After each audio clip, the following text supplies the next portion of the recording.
quelle est la réponse à apporter? Tous ont pris la parole pour dire nous apporterons une réponse forte, etc. Les responsables, c'est ce qu'on dit dans ces cas-là. Mais en quelques mots, quelle est la réponse à apporter, Mohamed Sifawi, à ce type d'attentat? À mon sens, on ne peut pas répondre comme un homme politique. Un homme politique, après un attentat, doit rassurer. Donc, il va essayer de donner des éléments de langage. Ça ne veut pas dire qu'il n'est pas sincère, hein, mais qui peuvent répondre à l'urgence.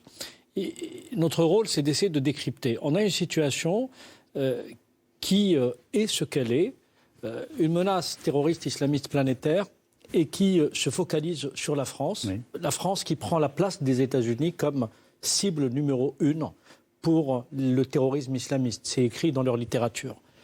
Et c'est encouragé par un certain nombre de chefs d'État irresponsables, on en parlera, qui évidemment diabolisent ce pays en raison de ce qu'il représente. Et on parlera aussi, si vous voulez bien, des raisons pour lesquelles nous sommes diabolisés. Bien sûr.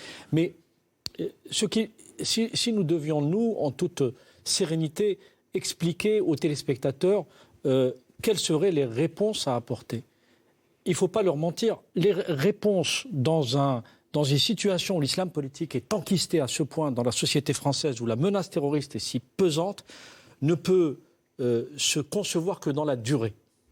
Que dans la durée, dans une action volontariste menée par les différentes strates de l'État, mais aussi par la société, mais aussi par les intellectuels, mais aussi par les médias.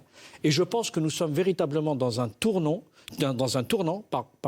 où chacun, véritablement, doit jouer son rôle. On ne peut pas compter uniquement sur les politiques. Les politiques impulsent une action publique, mais il appartient aussi à la société, qui a beaucoup fermé les yeux sur ces sujets-là, de prendre la chose en main avec les moyens que lui offrent l'État de droit et la démocratie.